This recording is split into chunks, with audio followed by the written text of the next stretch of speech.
Agenția Imobiliară Alestal TSI vă prezintă spre închiriere, în reprezentare exclusivă și cu comision zero pentru viitorul chiriaș, un apartament cu 2 camere de comandat, localizat la demisolul unui bloc cu 4 nivele, în complexul rezidențial Sara Residence 2, aflat pe strada Feteș, la numărul 42, la aproximativ 15 minute de stația de metrou 1 decembrie 1918 sau 7 minute de mijloacele de transport de suprafață de pe bulevardul Teodor Paladi.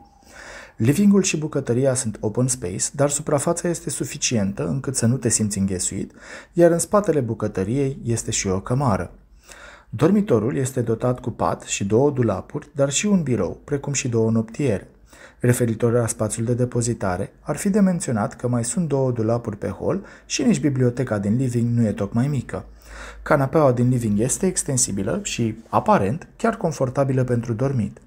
Bucătăria este complet utilată, inclusiv cu un cuptor cu microunde, hotă, plită și cuptor. Apartamentul vine la pachet cu un loc de parcare ADP suprateran și este liber și disponibil imediat. Cheile sunt în agenție, iar vizionările se fac cu prioritate.